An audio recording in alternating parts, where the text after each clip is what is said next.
Hello guys, welcome to my vlog. I'm going to the supermarket.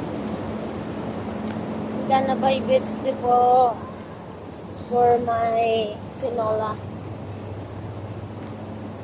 Very hot. The wind when it's blow is like I'm inside the oven that there is fire up and down till hot.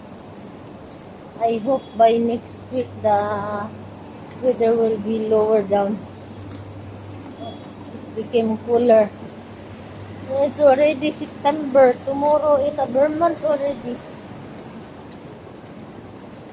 Hi, look at the sun. Very hot.